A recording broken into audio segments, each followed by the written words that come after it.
Hi, I'm Crystal, the parenting coach. Parenting is a thing that some of us just expected to know how to do. It's not like other areas of your life where you go to school and get taught, get on-the-job training, or have mentors to help you. But now you can get that help here.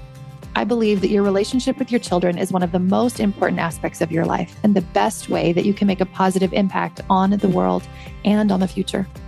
I've made parental relationships my life study, and I use life coaching tools, emotional wellness tools, and connection-based parenting to build amazing relationships between parents and their children. If you want an even better relationship with your child, this podcast will help you. Take my parenting quiz at the link in the show notes. Once we know what your parenting style is, we will send some tips tailored to you and a roadmap to help you get the most out of my podcast. I invite you to help me spread the word by sharing your favorite episode on social media or with a friend. Don't forget to check out my new mindset journal for parents at www.coachcrystal.ca/shop, which will help you to parent calm, confident children that you love to be around. Creating a family brand and strengthening difficult marriages with Melissa Smith. Melissa Smith is a wife and mother of 5. She is a nurse turned entrepreneur and co-creator with her husband, Chris, of Family Brand. Family Brand is a program and a movement to help families intentionally grow together, design a life they love, and create and build relationships that last. While separated and nearly divorced years ago, she and her husband decided to change destructive narratives and rebuild with intention. Now they're helping others take back their families too. Melissa also co-hosts Family Brand, a podcast that debuted at number 2 in the kids and family category on Apple. Hello, everyone. Welcome to today's podcast episode. I am really excited to introduce you to my friend. We met when we were in Hawaii in real life, but we met online on Instagram. I don't know how long ago.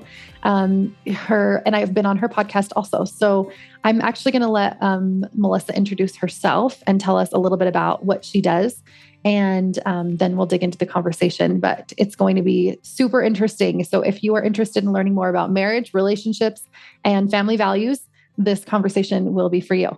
So hi, Melissa. Thanks for being here.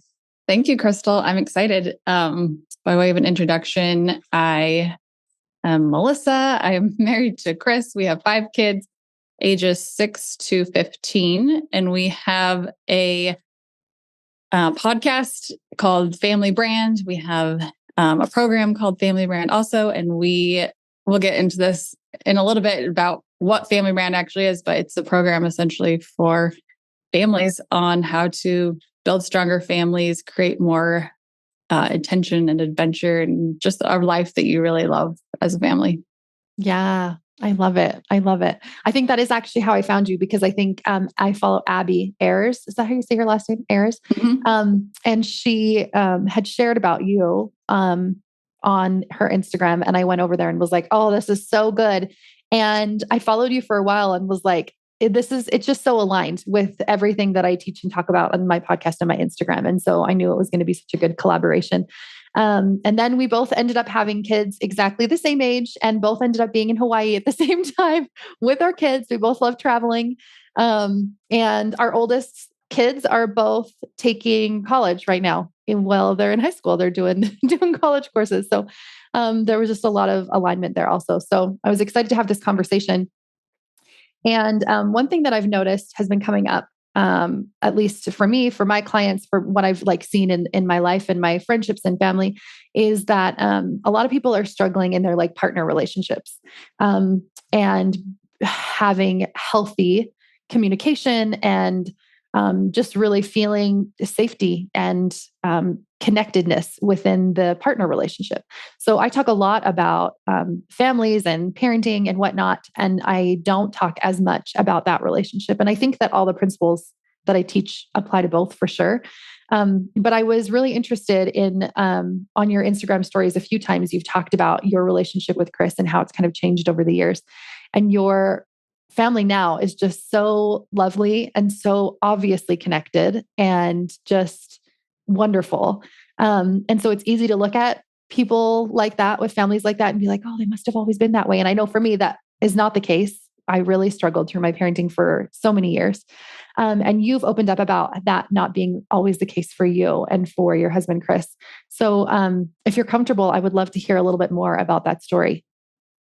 Yeah. And we've decided that we will share openly, our struggles and our story, because I feel like oftentimes this conversation about having, I think it's getting better, but I feel like sometimes this is like a taboo subject, and say like, I'm struggling in my marriage, and to not even know where to turn, or feel like you're the only one that's ever gone through that or is going through that now. So we, make it a really strong point that we will talk about our journey, I think the highs and the lows. I think that's so important, because I've talked to so many women in private who I haven't coached, but who were just like, oh, I would be super open to hiring a therapist or a counselor or a coach. But like, my husband's kind of like, we don't fix it. Like, no, there's nothing broken. If even admitting that there's something that needs help or support almost feels like shameful.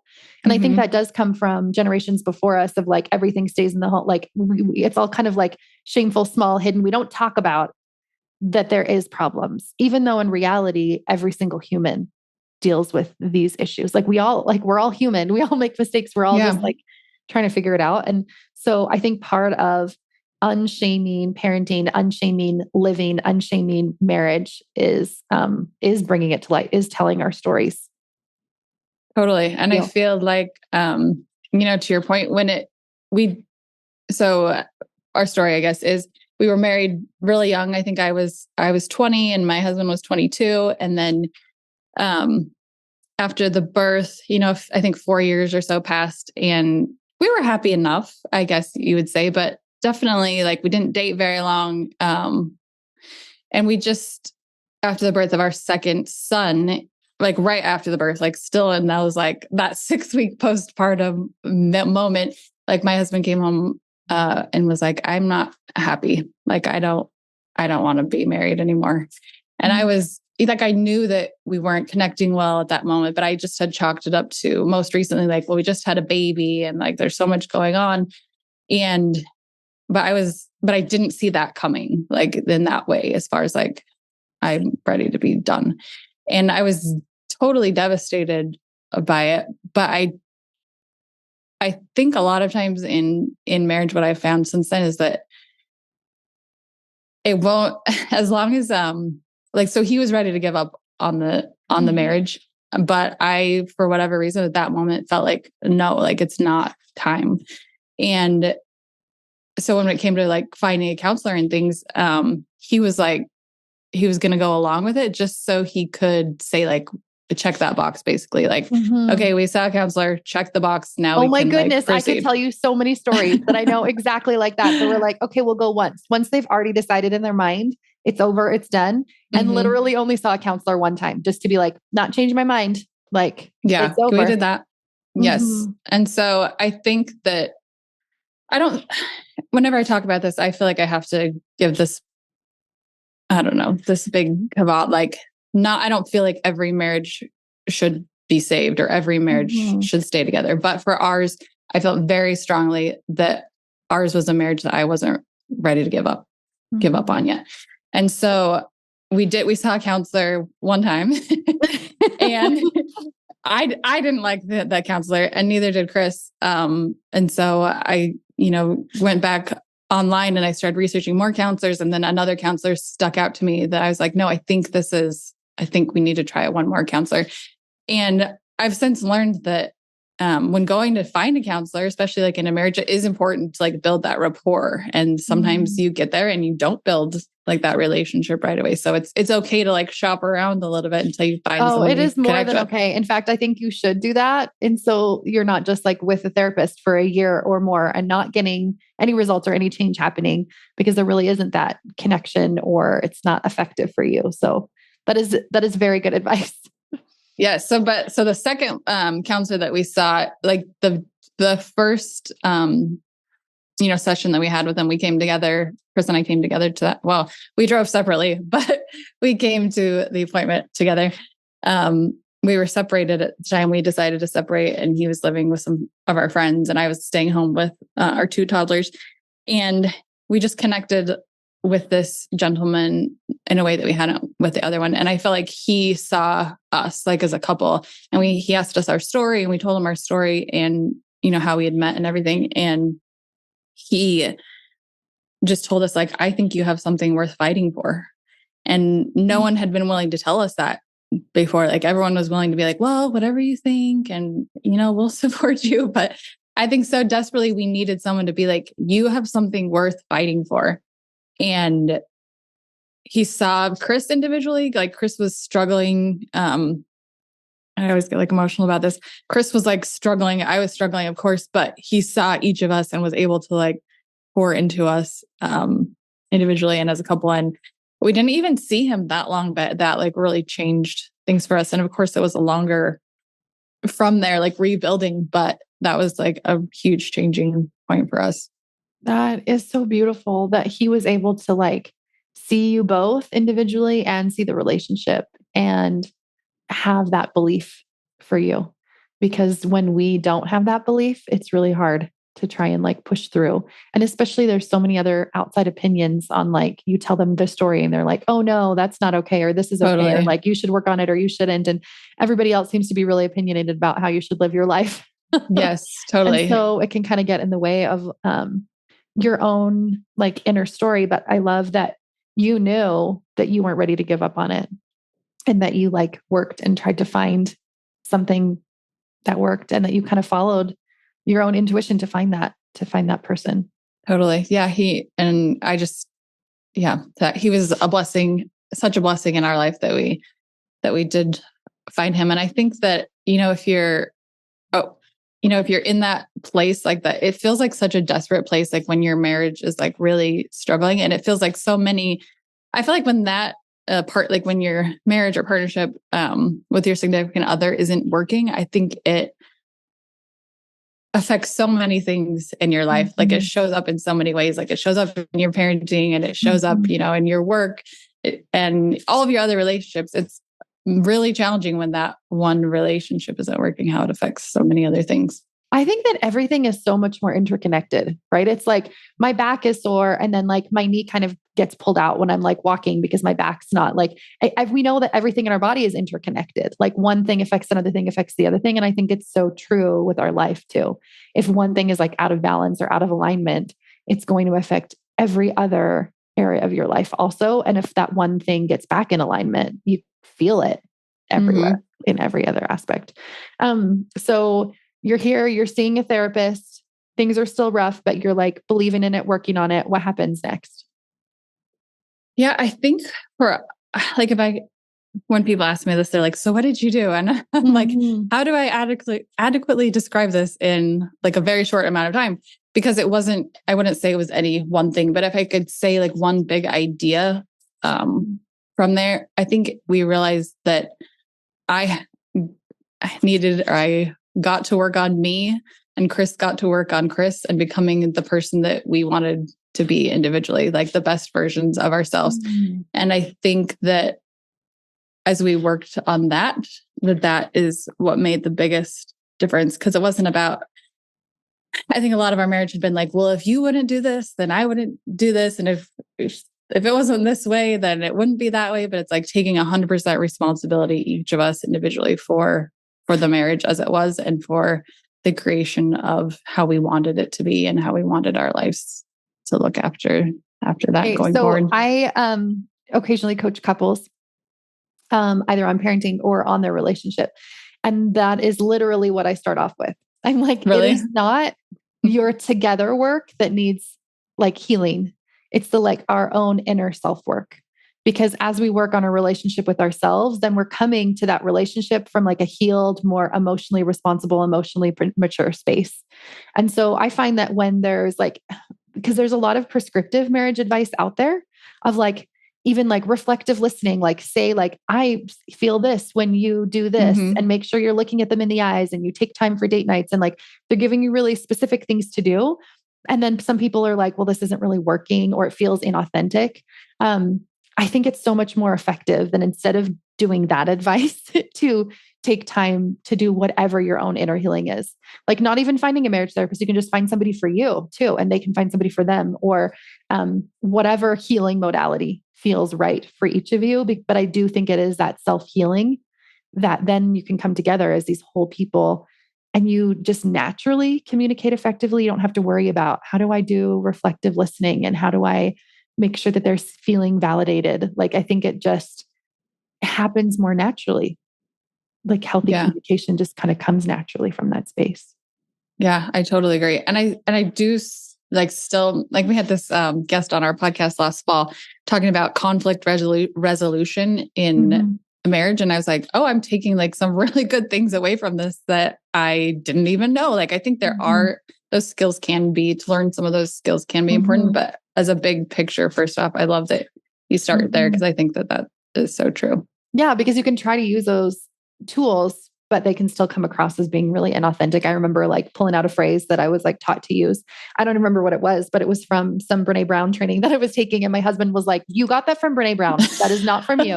He was like, that doesn't even sound like you.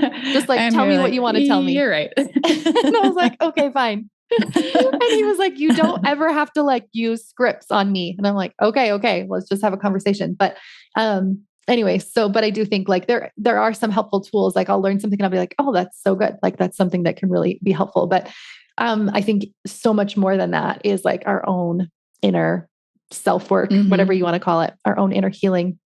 And when we get to that space, that's what really heals that relationship. How long do you feel like it took you as you're going through this process of working on you and him working on him and together? So before we started recording, I mentioned that at this time, I came across this statistic that said that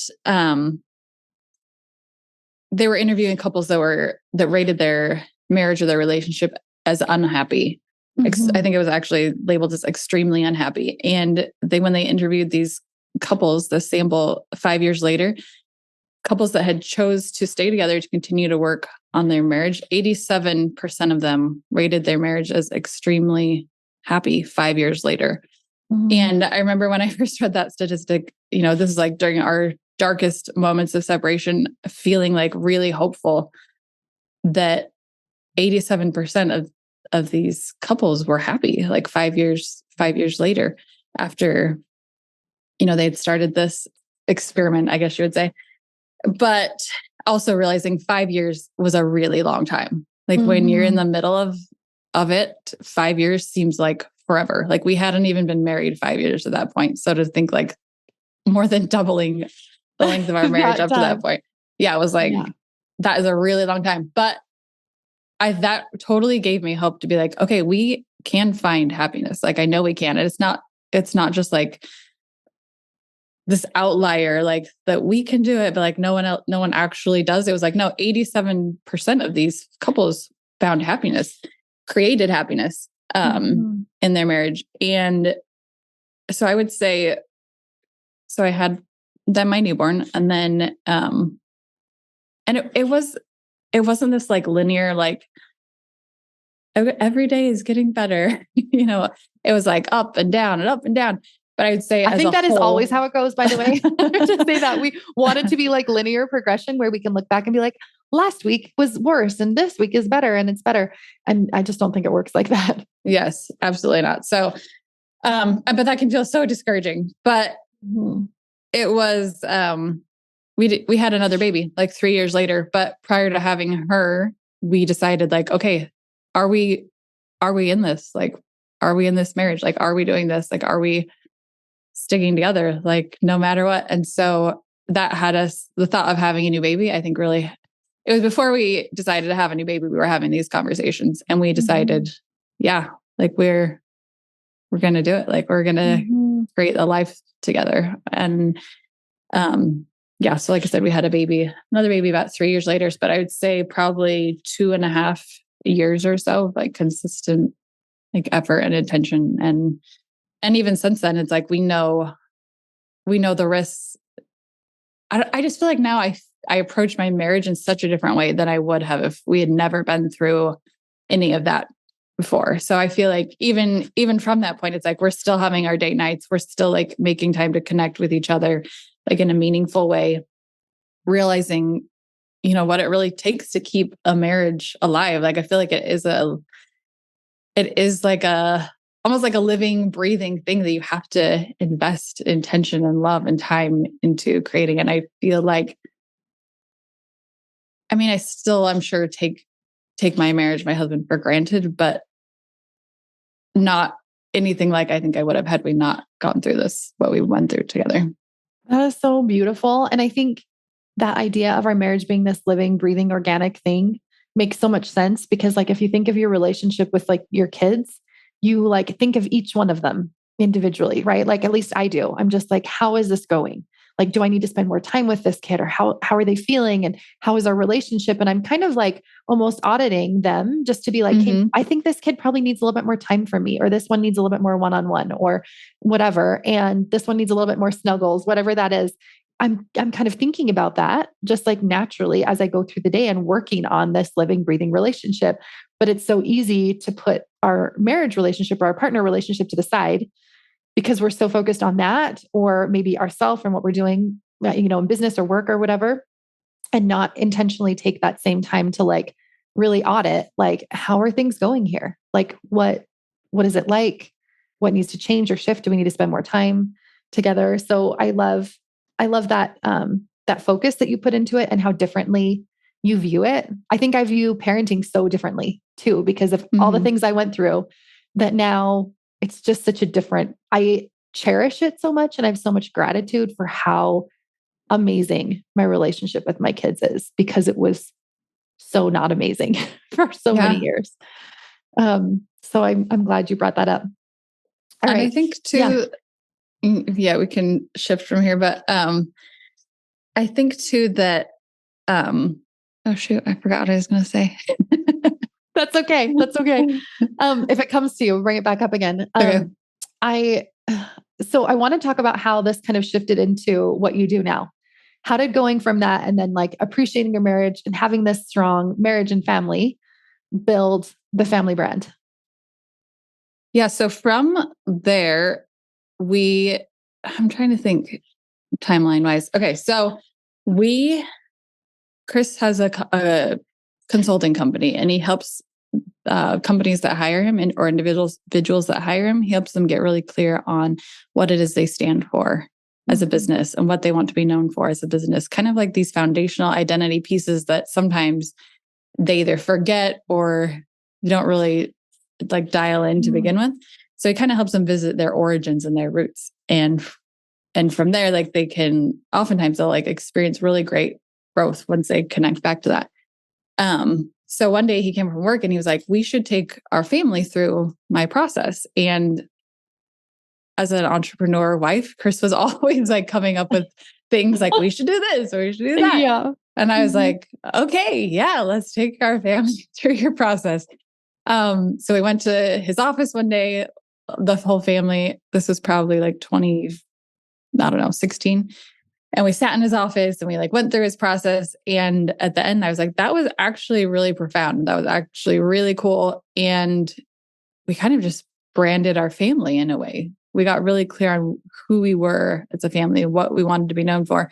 And also part of the catalyst for this was like in our extended families, like Chris, for example, has 2 brothers that have passed away due to addiction related deaths. And it was part of it for us also was we want to develop a strong family narrative for our kids to follow. Like that it didn't need to be this path that Smiths necessarily deal with addiction and the things that kind of come along with that. Sometimes it was like we need a new narrative for our kids. And so I think that was a huge catalyst too in defining, creating this family brand for ourselves, was to create this for our children. How do we make sure that we are as strong as possible, that they are strong and connected to us as possible, et cetera.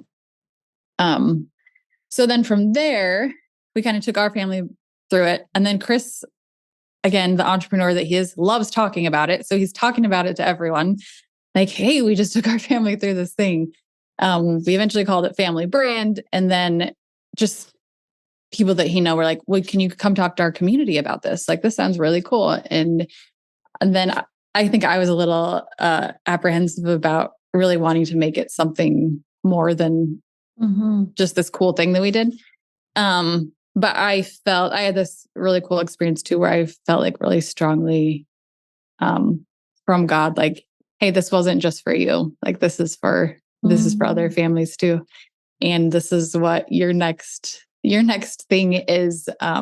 Anyway, so we feel really called to do it and especially we really launched it during quarantine in 2020 is when we really launched it. And we could see like in real time, like families were struggling and with their children and with their marriage. And it was like, wow, families, there aren't a lot of resources for families other than the ones we talked about, like a counselor or a therapist. It was like, can we provide families with another resource on how to create a strong family, how to grow together, how to create a life that you love? And that's really what our program is, creating a life that you love, creating, intentionally growing together, creating relationships that last, and defining like your family values and who you want to be. I love that. I love what you said too, like that answer came from God, that like, this wasn't just for you. I feel like that's kind of like those little nudges from the universe that are like, do this thing, even like though it sounds scary. And for me, that's totally what my business has been. It was like, now you learned all of this stuff in parenting. Cause when I started coaching was not coaching parents. I was just coaching anybody, mostly moms, but I had coached some business owners. I was kind of coaching everyone. I had taken a certification through the life coach school, and it was very mindset based. And I was like, I can just help anybody. And so I was really resistant to help people with parenting. And then once I had kind of gone through my own significant parenting change and my own kind of healing journey, and things were so much better, I feel like that was the same message I got. It was like, yeah, this is a great and amazing, but like also you can share this amazing with other people. And that's kind of scary because it is so vulnerable to be like, this is something I was really terrible at. And now that I've figured it out, like, who am I to like go, share this work with people, but also who am I not to? And I heard a quote one time that was like, imagine your very favorite author, like the book that changed your life the most. And for me, it was Hold On to Your Kids by Dr. Gordon Neufeld and Rest, Play, Grow by Dr. Deborah McNamara. But they were like, imagine if those books didn't exist. Imagine if they were just like, I'm just going to keep it to myself and I'm not going to share what I have because I might be too worried or scared about myself or whatever. And I was like, no, like that would have, my life would have not been changed if those books had not been written. And my life is so much better because of it. And I just thought, who am I to stand in my own way of like helping other people get this help? So anyways, that was kind of a side tangent, but I just really resonated with what you said. Also, can you give us more examples of like when you come away with the family brand? Well, maybe even yours, like what are some of the values that you narrowed down for your family? So our program has evolved like from the beginning, and as it sits now, I really love what we've done. Cause at first we just had families like, okay, establish family values, like go do it. And like Chris was taking a family through our family brand process at the time, and a family came back to him and they were like, we have 18 family values. We are fighting, and because we can't decide whose are more important, which ones are more important. So we went back to the drawing board a little bit and thought like, okay, how can we make this a little bit more formulaic for people or for families? So it can still be like uniquely yours as a family. It's formulaic, not meaning like everyone is going to have the exact same, but is there like something foundationally that we could explore that would make this easier for families? And we actually came across this really cool research out of the University of Nebraska that was done with like 24,000 family members over the course of like a couple of decades in 34 countries. And the whole premise of the research was what makes up strong families. And they said that the reason they did this research was because most research that had been done up to that point around families was, why are families deteriorating? Why are families falling apart? But they wanted to flip it and look at, but what makes a strong family? So they're actually, they took all this research and they solidified it down into core strengths, core values that they believe strong families possess. So our program walks families through what these core values, we call them, what they are. And then we have each family go a little bit deeper, depending on your family, your unique situation in these core values, if that makes sense. So I'll just, I guess, say them really briefly is, and we've kind of, I guess, branded some of this ourselves. So these are some of taking their research and making them to our words. It's like, we prioritize. So strong families, they prioritize family. They prioritize time together. They appreciate each other. They speak words of appreciation and words of affirmation to each other. They talk often about little things and big things, but they're in this dialogue with each other ongoing. They bond. They spend time together. They believe. I thought this is what we call it. We believe. This one was interesting to me. This doesn't have to be synonymous with religion, but there's a foundational spiritual element to strong families, whether that is, maybe it's a belief your family has that we're all connected, or maybe it is a shared religion that you have, but it doesn't have to be. And then we overcome. Strong families, they can tackle hard things and they can tackle it together and they can overcome. And then the last one is we impact. Like strong families know that they can make a difference in the world and that they can decide together how they want to show up in the world and how they want to impact and make that difference. Those are so beautiful. Like every single one of them. I love them. And when you work with people and you're figuring out their family brand with them, it's not a religious program, right? It's like just for anybody.